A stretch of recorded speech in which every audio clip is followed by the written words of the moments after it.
Now there might be one or two people out there wondering, where the heck did Rocky Mountain Redneck go? Yeah, so I've been other places, doing other things,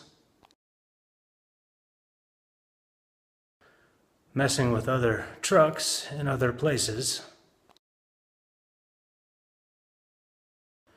Now that I'm back, I'm going to take a page out of Dave from Redneck Garage's book, and I'm going to show you what I'm up to. Not everything I do is always trucks. I wish it was, but this one's actually kind of happy. I like what I've got going on here.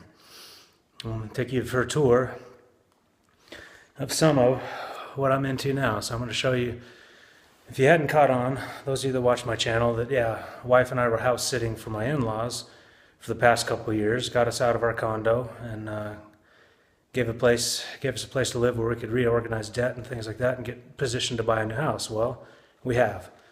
So here we are with our new place.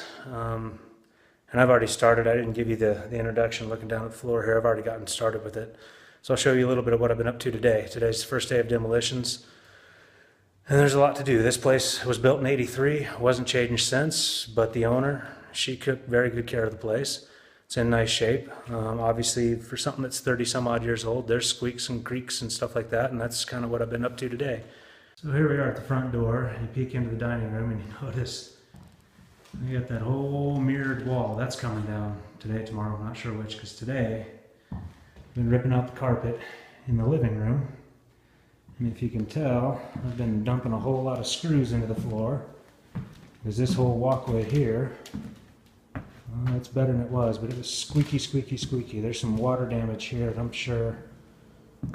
Yeah, hear that squeak. It's still here along the water damage. It squeaks. But if you got a new place like this and you want to get rid of the squeaks, this is how you do it. You figure out where the joists are at, and you just line in a whole lot of screws. And I'll show you my weapons of choice.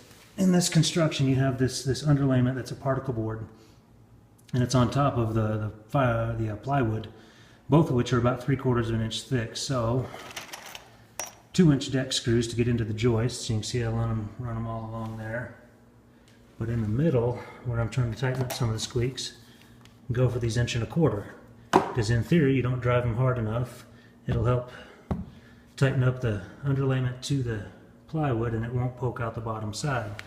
Not that I'm too worried. I mean, it's an unfinished basement under there, and that'll be a project for next year, year after. I don't know, whenever we actually need that space, because considering we got 2 floors here, that whole kitchen is behind there. I'm going to wreck that whole thing. You'll see that in an upcoming video.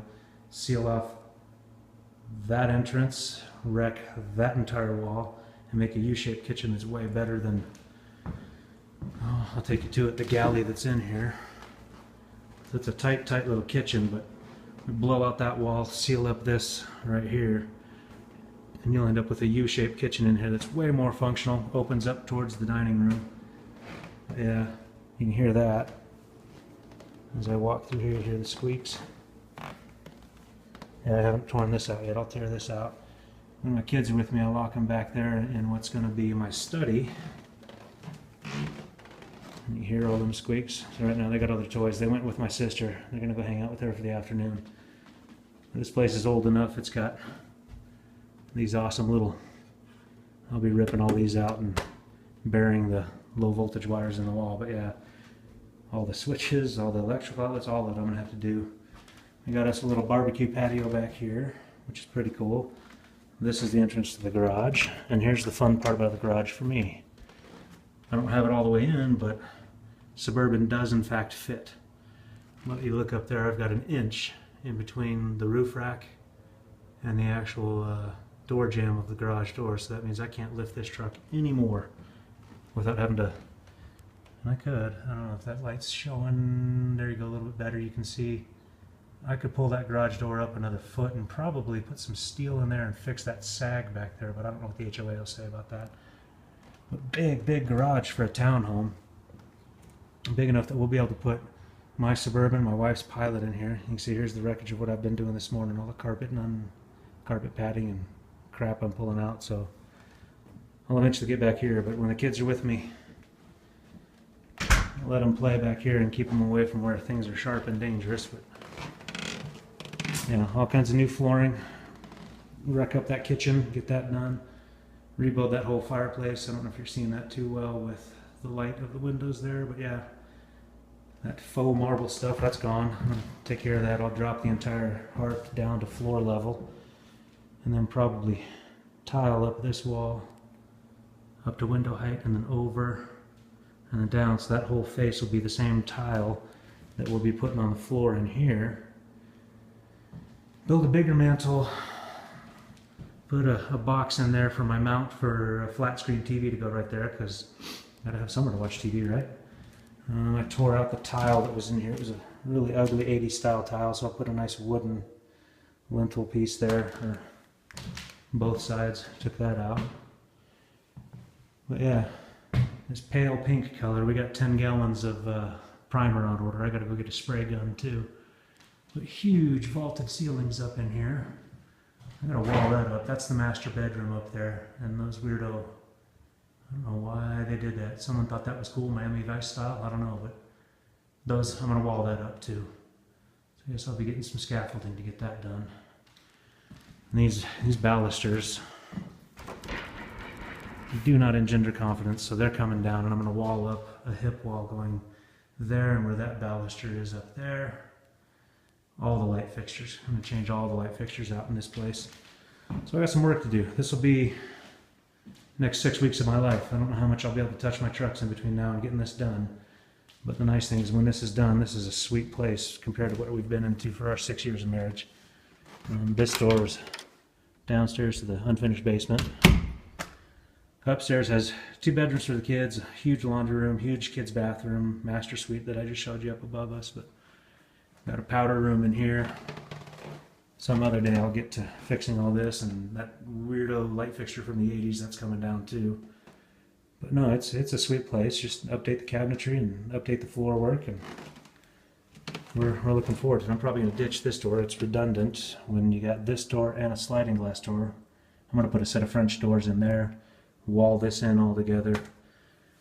That may not be within the next 6 weeks. That may be a project that comes somewhere down the line next summer or something. I don't know.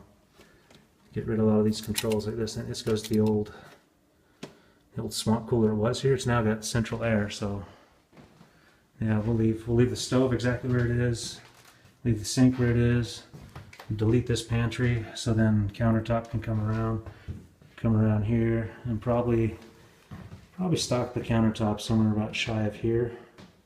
So gain another foot of space or so, without eating into the living room or the dining room too much. And then probably got room right there. I can put I don't know what to put there, some sort of cabinetry there, some sort of hutch or something for linens and fine china and all that. But this is going to be fun to break. I don't even know how they secured it. Probably just glued it, is my guess. But I'll be tossing a hammer at it. I'll remove that outlet first, but toss a hammer, break it. I'm going to move all my tools into that room once I'm done with it. And then they have this linoleum turned up the wall. I'm going to have to slice that, lay down some Hardybacker flooring underlayment for tile, crack suppression barrier, all that stuff. That'll be upcoming videos. Show you how to do tile, show you how to do hardwood floor, which is going to be out in the living room. Go hardwood out there, hardwood in the hallway, and then up the stairs, then the upstairs hallway. The only place we'll have carpet in here will be the bedrooms when we're said and done. And my study back here, which I'm stoked about this. This is, to have a study right off of the garage, for me, is just fantastic. So if I'm waiting for paint to dry or whatever, I can come in here and hang out and get other stuff done. But yeah, it's going to be freaking awesome. But yeah, stay tuned if you're interested in home remodeling, home repair type stuff. That's what I'm about to get into now. And that's what my video is going to be for the next probably 6 weeks or so. Show you the progress as it goes. Maybe show you some tips and tricks like how to eliminate squeaks. There were a ton more squeaks. There's still little ones left, and I'm out of those 1¼ screws. I have to go buy another big box of them. About 15 pounds worth of those ones. I only had one little box of those in my stash because, you know, that bucket there is all my screws. Yeah, I buy them in bulk because I'll need them again later. But yeah, I'm gonna need to go do that with some 1¼ and probably, I don't know. The squeaks are down. It's right here. I mean, the real way to fix this would be to tear all the underlayment up and then glue and screw new stuff down, but I'm not down for that right now. This underlayment's in decent shape. It'll work for what I'm about to do. When I staple and glue the hardwood floor on top of this, it'll be just fine. All the baseboards, ripping them all out. Gonna get a baseboard style that we like. And having done hardwood floor before, if you're gonna do hardwood floors, do not do the game where you leave your baseboards on and put cord around. That sucks. It looks stupid. Do your hardwood floors all the way up to the wall. You got space for expansion there, and then do your baseboards on after that. Bigger mantle is definitely required there. I think I'm at about 10 minutes for the central. I'm not really going to show you what's upstairs. You'll see that in upcoming videos when I actually do the work. There's not too much I'm going to do this time. But yeah, that's a good first look at what this place is. These ancient old light fixtures and everything. So far, before annual training, the only thing I had time to do was change the doors, the lock sets on all the exterior doors. So that's the only thing I've really done until today. But yeah, next step, I'm going to start ripping up more carpet. See if I can't get the stairs ripped up. Might be bold enough today to get these balusters down too. All these spindles and things are just, they're nice, but that's nice for the 80s. You see some of them, not exactly secure anymore. And that size there, I'm pretty sure my baby can get her head through there, and I'm not cool with that. Besides the fact that it is just, it's nice and shaky. But yeah, I'm gonna cut it off here. If you're interested in this, keep up with it. It'll be great. I'll get back to trucks when I can later. I've got a stack of parts for the trucks, things I want to do, but I'm probably not going to get to too many of them. I'll throw truck stuff in there every once in a while I'm doing this stuff as I have time to do smaller projects. I'm not going to get to anything big because this is my big work for the next 6 weeks. But yeah, thanks for watching. Hope you find this useful or fun. I know when Dave from Redneck Garage did his whole house remodeling thing, he was afraid people were going to be upset that he wasn't working on Jeeps, but I thought it was pretty cool to see the way he was doing things. Just learned a couple different tricks from him. Hopefully people are interested in this too.